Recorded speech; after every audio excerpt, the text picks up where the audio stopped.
What's up, WSSU Ram Nation? It's SJG, and I am so glad that you guys are here with me today.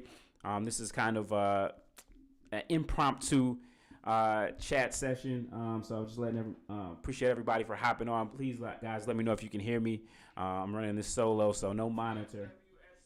Okay, well, I hear myself backwards on my phone, so that means we're doing well. Appreciate everybody for tuning in. Please go ahead and hit that like button as we try to continue to build this thing out. I know I had set a goal for 500 followers a couple of times, including my birthday, which was earlier this month, but we're going to get there.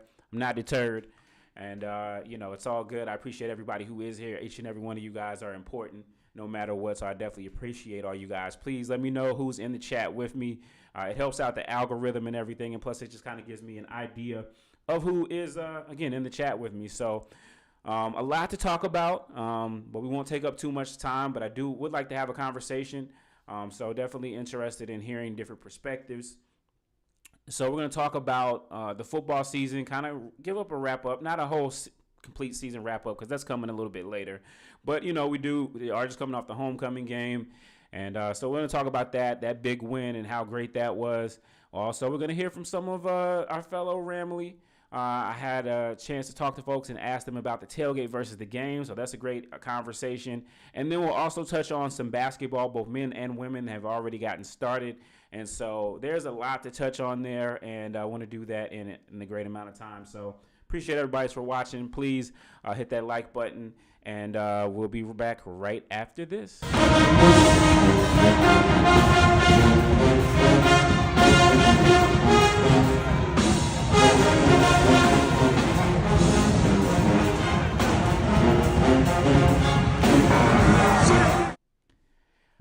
All right, WSSU Ram Nation. Again, today is Tuesday, November 14th. We are just a couple of days removed from WSSU Homecoming 2024.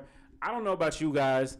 I have a good idea, but I had a great time at Homecoming 2024. I'm just starting to recover from it, and I probably didn't do nearly as much as most people who are watching this. So, let me know in the chat if you had a great time, if you had a mediocre time, how you're feeling. Obviously, people are talking about how they're feeling.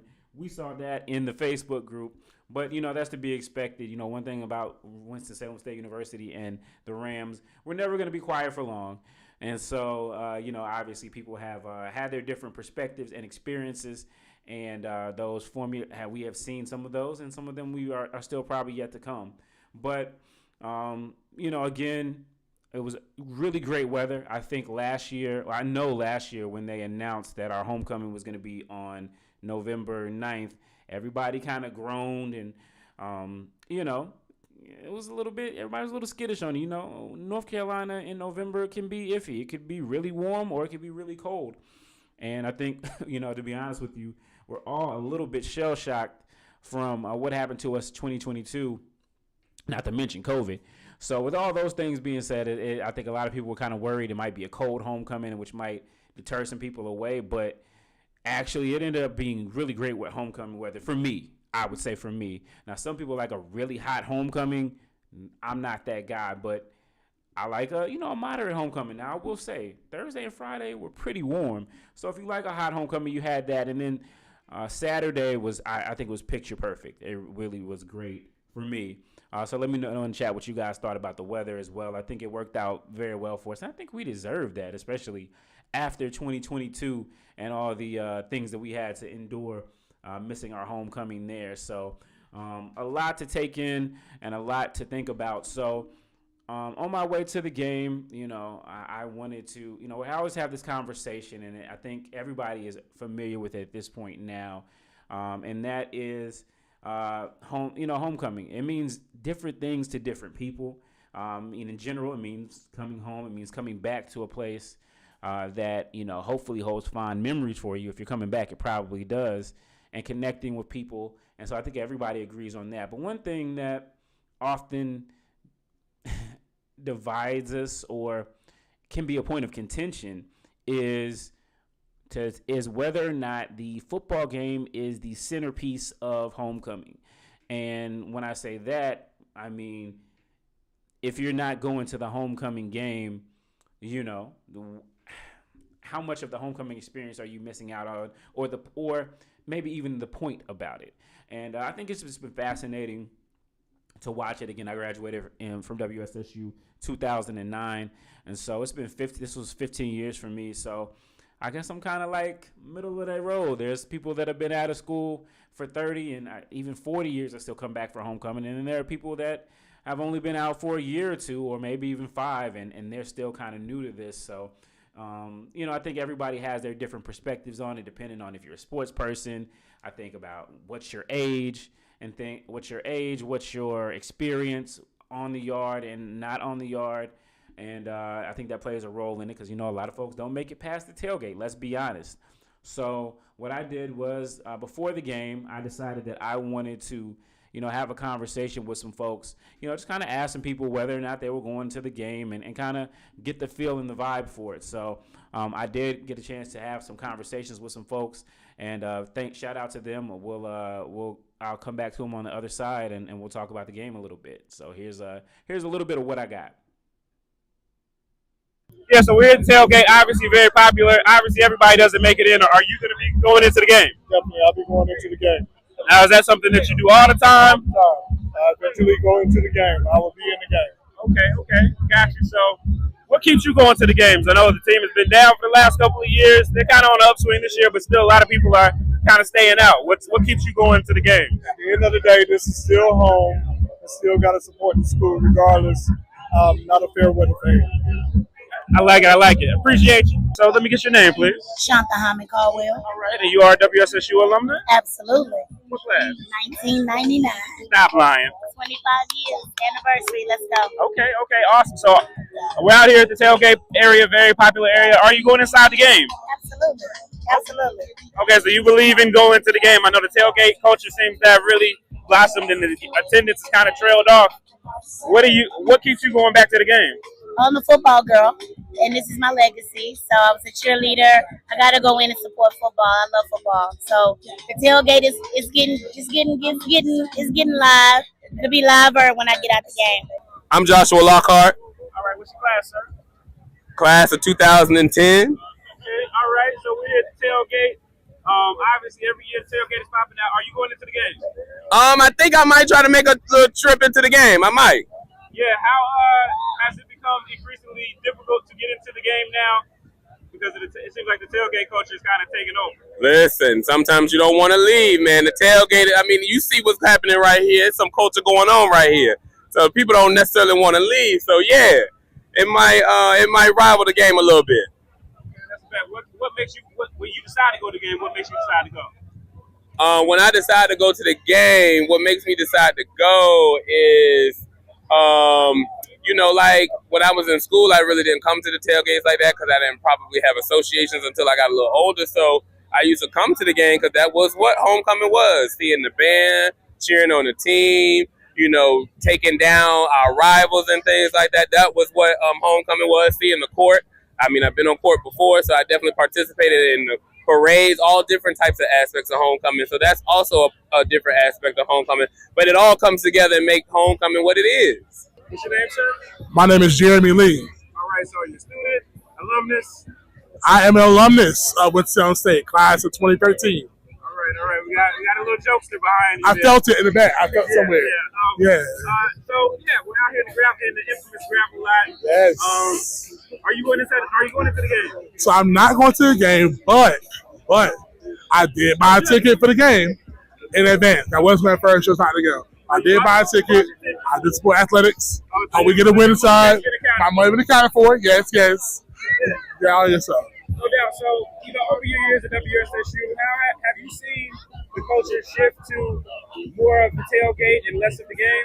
Oh, yeah, man. I was telling people earlier the whole entire homecoming structure shifted. It used to be a big Friday afternoon in the yard. Now it's day parties on Friday, tailgates more so on Saturday, and then the yard afternoon. But not as much the game as much for the young people as it used to be, which was weird because back in my day, we loved the game.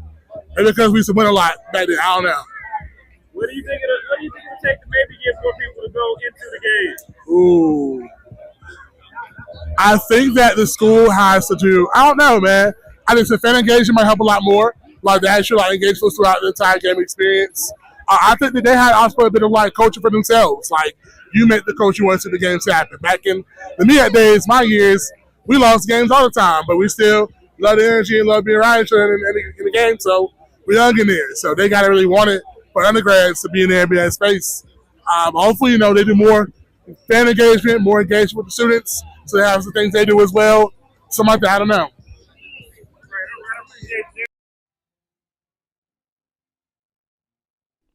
All right. So thanks to everybody who was a part of that conversation. I would have loved to talk to more people, but I had to get my plate, and then I had to actually get into the game myself. So, big shout out to Derek, Josh, Jeremy, everybody that participated in that conversation. Hopefully, I'll get a chance to do more of this stuff maybe during basketball season. Let me know if you guys enjoyed that. But yeah, I think it was great to hear from different perspectives, from different realms, from different eras. So. But I will say, as soon as I walked from the gravel lot, I looked across the street and there was a line of people that were lined up to get into the actual game, which I thought was encouraging. Again, especially with everything going on. I mean, to be honest, it's really like a whole block party. It's like the biggest block party in the triad, I would say. So it can be hard to get people to get away from that. Even myself, I was like, hey, I can kind of see how people don't go into the game with this. It's kind of live, especially when you realize you don't have to pay pretty much anything if you don't pay for parking. So anyway, that was the pregame discussion. So let me know what you guys think. Let me know if you went into the game, and if you didn't, why not? And but for those who did go into the game, we got quite a treat. The game again. We're coming off of a disappointing loss to Johnson C. Smith, and the guys were able to rebound and bounce back, and the crowd had a bounce back as well. So the reported attendance for the game. Well, before I get to that, there was something there. The game had a little bit of everything. Obviously, Fayetteville State, they think they're our rival. I mean, it kind of comes with the territory, right? That's kind of how things work. So, they had beaten us every year since 2018. So, this game, both teams were really playing for pride, but especially Fayetteville State because they were knocked out of CIAA championship contention, and they did not have to play for the playoffs. They were just really playing for pride and playing to say that they beat Winston-Salem State again. Plenty to play for if you ask me. Anyway, the game turned out to be a thriller, really, especially in that second half. It ended up being a double overtime game. And it had everything that you wanted, and maybe even a little bit more of things that you didn't want. And one of those was it was a little bit of a skirmish there. I'm not sure if you guys heard. A little bit of a skirmish there between the Rams and the Broncos. Let's see if I still have the skirmish that occurred. Let's see if I got that to pull it up. But yeah, so anyway, the video is up on the YouTube channel already. You can watch that. It was football, and all in all, nobody got hurt. Kind of got down a tent a little bit, but nobody got hurt. Anyway, WSSU finished the season with a 36-31 victory over Fayetteville State, restoring order in that series. As Fayetteville State had been kind of running rampant over WSSU, and finishing the regular season 7-3. And so we'll talk a little bit later about the potential for more football. There is that out there.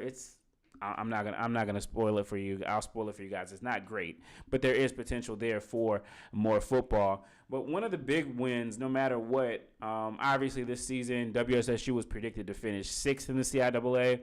They had to play the top 8 teams minus itself, and ended up with a 7-3 record. And I'll be quick to say, because of what I do with HBCU Game Day and as a journalist, WSSU, covering WSSU was always difficult because you want them to do well, but you have to be objective. And it's hard to do that when the team is so bad, and every time, every time you talk about somebody else's team and telling them why their team is bad, they can kind of throw it back at you, and you have to learn how to not take it personally. And that's what I've done, I feel like, over the past 7 years that we haven't been great. So this year was great to have WSSU be competitive and be in the CIAA race. But beyond that, there were some other barriers that were broken this year as well.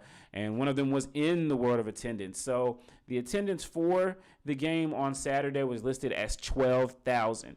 Now, Bowman Gray seats 17,000, 17,500, I believe. So not a full house. But it was the largest attended game that we've had since homecoming 2017 against Shaw. So if you think about it, that's been a long time. And so it was great to see so many people come into Bowman Gray. I think it helped the previous week when they tried to get folks to get out, and they would try to get to 10,000, didn't get it there, but we're hoping you could get it for homecoming, and they did manage to get it. 12,000, the best attendance since the 2017 homecoming. Hopefully a sign of things to come. But let's take a look at what I did was I wanted to, and it was a big increase, but what I wanted to do was really add some perspective to it and look at how much WSSU attendance has tracked over the years. And so I started back with 2010, which would have been the first year that WSSU came back to the CIAA. So we're at tailgate. We got some. We did get some. We did get some stats here. So let's see. So, all right. And I'll show you guys my screen here. All right. Let's get this big RAM out of the way for just a moment. So this is the attendance since 2010. And yeah, this is the attendance numbers that have been reported in the box scores. So as you see, started off strong in the early part of the decade, obviously when we were doing well and winning. And then you have, again, these years right here, these were kind of the Manor years. And then, still doing well when Coach Boulware took over the team and we were competing for titles. But even then, during that 2016 season, you started to see things kind of slow down. So then you get to 2017, the year I was talking about, where we had the really great homecoming and the game against Shaw. We won that game. That was a 6-4 season. Then the next year we went 5-4. We took a little bit of a dip down. Then you go to 2019, about the same, not much of an increase. 2020, of course, obviously COVID-19 came, wiped the season out. And then, you had 2021. 2022 was really bad. The thing about 2022 you have to remember is that we didn't have a homecoming that year.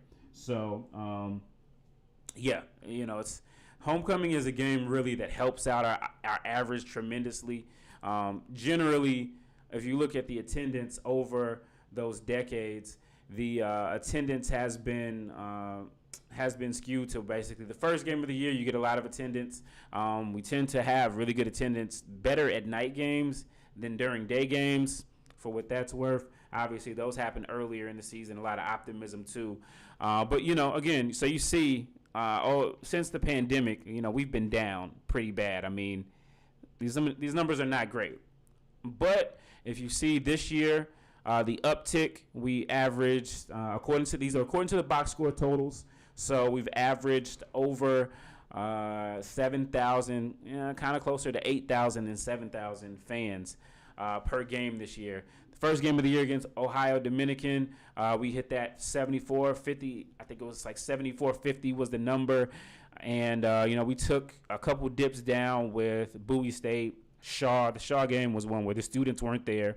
Then we had the Johnson C. Smith game where we had 8,500. And then the last game where we had 12,000. So you put those together, and that's kind of what we have. Again, I did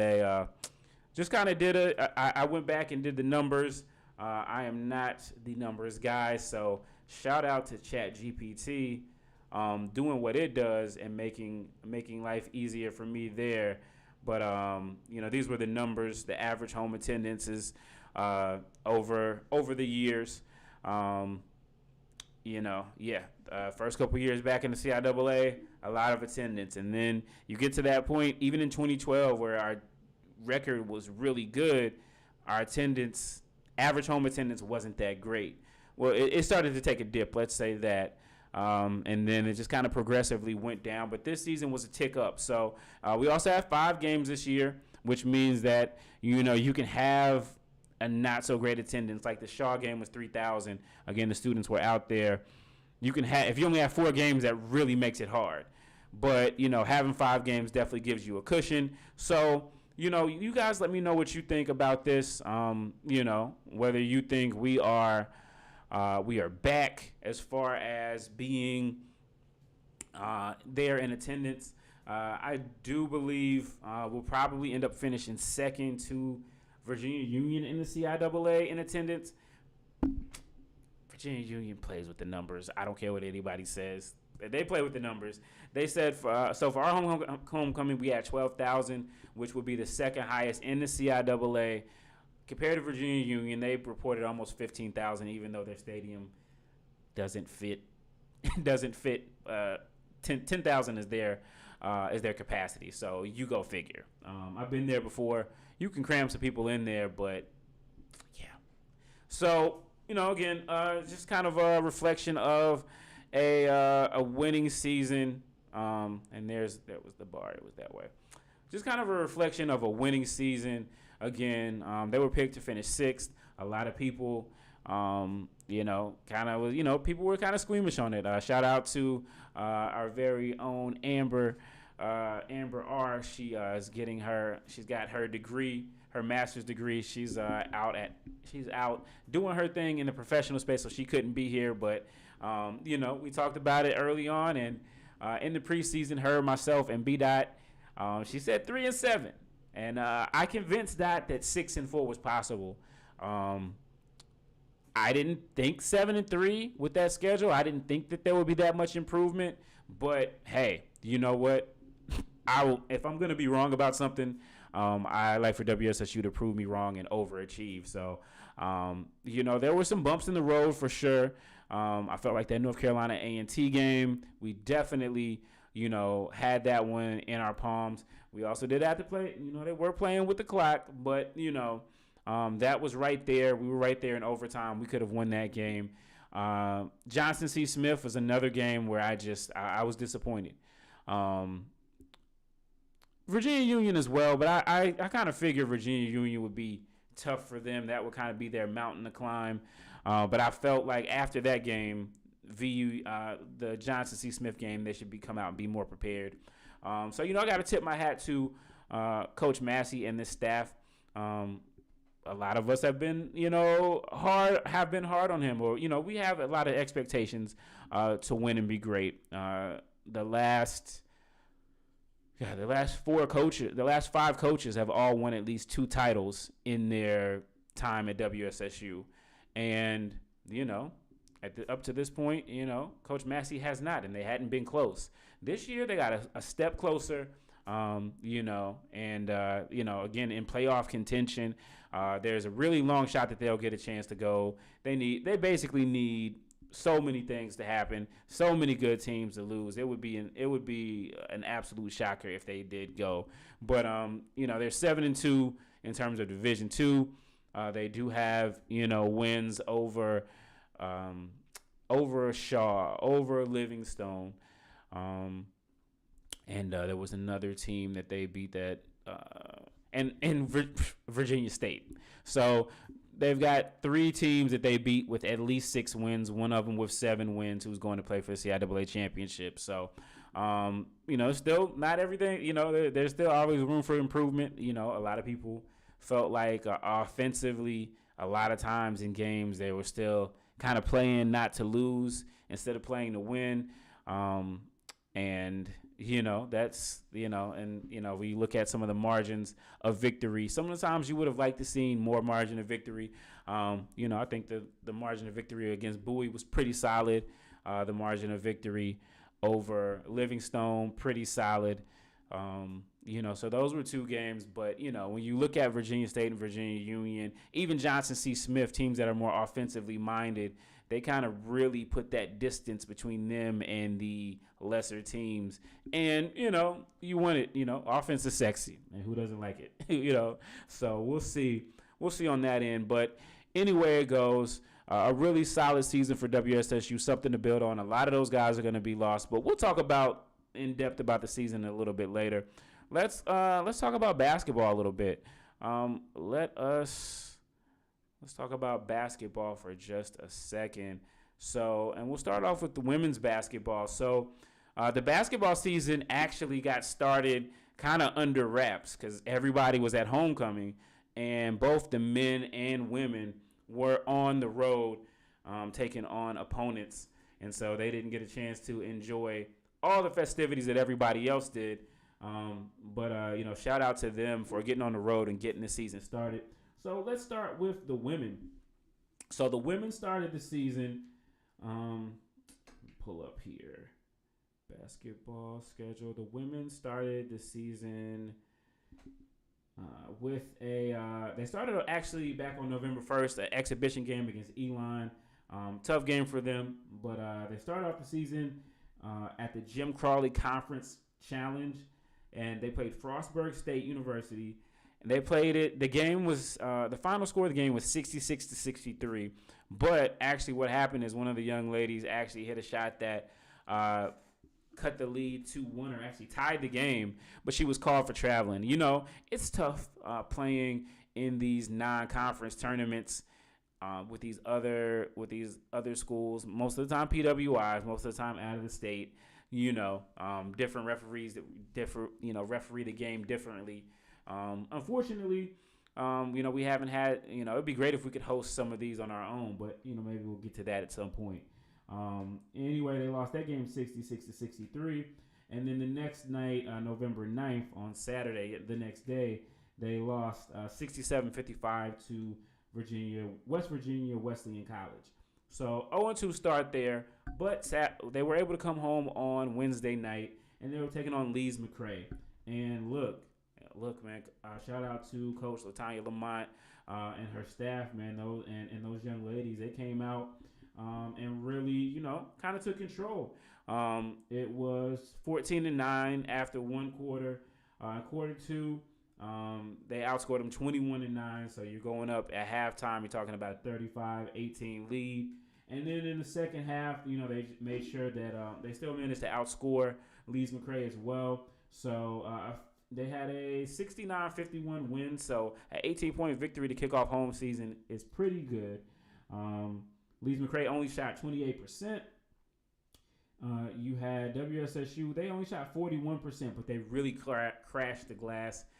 They won the Battle of the Boards 55. Yes, they grabbed 55 rebounds to 32 for Lees McRae. That means a lot of shots were coming off the rim. But yes, neither here nor there. WSSU women got their first win. Not only did they get a win on the hardwood, they actually got some wins in recruiting as well. So if we take a look over here on the screen, 3 players committed to WSSU for the class of 2025, which is big. So we've got Miss Taylor Simpson. She's from Julius Chambers High School, and so she is going to be coming to WSSU. So if you're anywhere near Julius Chambers High School and you got some time to check out basketball, go check her out, show her some love, and just make her feel that love. And then from there, we also have, let's see, this Ram Nation logo has just decided it's going to jump up. So from there, we have Miss, let's see. And I had all of these lined up. So we had we also had Miss Tanaya Sims. She's from the class of 2025 as well. She's from Fairmont High School. She signed to WSSU women's basketball. So, exciting for her as well. See a little highlights of her. Okay. We could definitely use some post play. We could definitely use some post play. Okay, she's getting to it. I like it. Okay. Hitting the boards. We love to see it. Oh, she's tough. She's tough.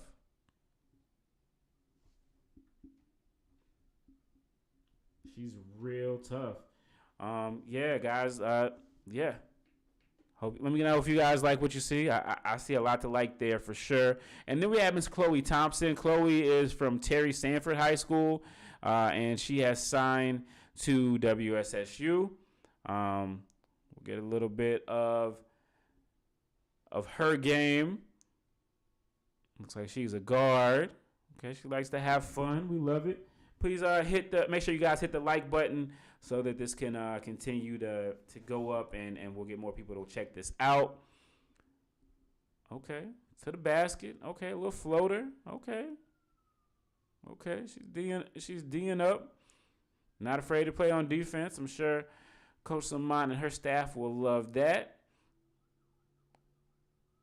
Very nice, very nice.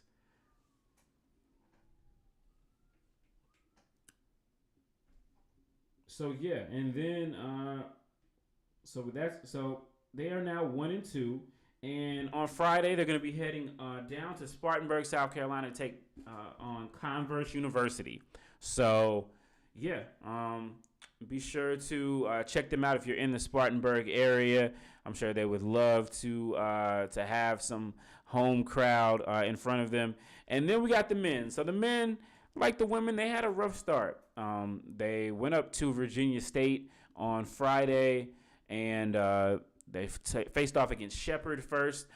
This was a game they got down 15 at halftime, but they clawed their way back and cut that lead to as close as 3 in the second half, and they were able to. They weren't able to bring in the win.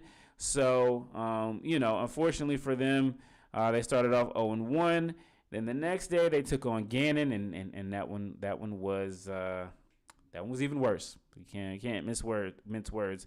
They lost 20 by 27. They lost by 27. Yeah, 101-74. So, but if we look at it, again, we got 11 new players, and so Coach Thompson and his guys, it's going to take a little bit of time as we kind of see who's done what in the first couple games. And again, players still filling out their role. We got 11 new players, so that's going to take some time. But right now, the leading scorer is Mr. Micah Jones. He's averaging 16.5. He's a senior, and he's playing big minutes so far. We've got Wesley Tubbs, who's a talented guy who actually committed under Coach Cleo Hill, but he decided to remain instead of going up with him to UMES. And then third, check out our guy Jeremy Dixon. Again, the Reverend Dixon, who gave us a great prayer a couple weeks ago against Johnson C. Smith. He is a guy who, you definitely want to keep an eye on. He came in 2 years ago, probably maybe even a little bit more heralded than KC Shaw because he played in that Kinston program. But KC is gone up there doing really big things over at Maryland Eastern Shore. And Jeremy kind of had been a role player, but right now he's the third leading scorer on the team. He had 16 against Gannon. And that's what you want. You like to see that leap from him. He's one of the guys you're going to count on. Lance Gill, he's another guy that Coach Cleo Hill signed, and he redshirted last year. So far, he's a shooter. He's a shooter so far. He's 2 out of 3 from the three-point land. So, keep our eyes on him. And then we got Jaden Thompson. He's another guy. He transferred in from Charleston Southern. And, so, there's it's going to be interesting to see how this team comes together. They had to put this team together pretty much in about the span of a month. So never an easy thing to do, but, shout out to Coach Thompson and his guys for getting out there. So they will open up the home season on Saturday against Francis Marion. I will not be there.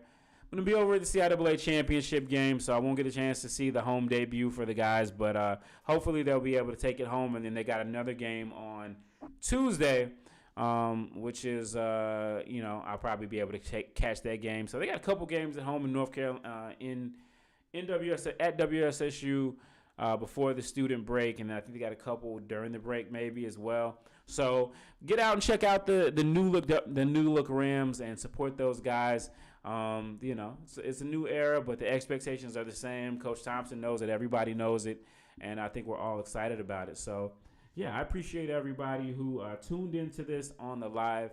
Again, this is really short notice, but I'm, just wanted to be a little bit more active with the lives. I know you guys enjoy when I have great guests on like Amber R or B Dot or DP, and I hope to have some of those on soon for you guys. But they got busy schedules and all of that good stuff. So I appreciate everybody who has tuned in to WSSU Ram Nation. Please, if you haven't already, please like the stream. And once this video is over, go ahead and share it and let folks know about it and let them know about the platform. And hopefully we'll get a little bit more engagement the next time. But it's all good. Not deterred. I appreciate everybody who is tuned in. The fall has been great for WSSU so far. And why not continue it into the winter and spring? So I'm looking forward to it. Appreciate all you guys. Take care, and I will catch you in the next one.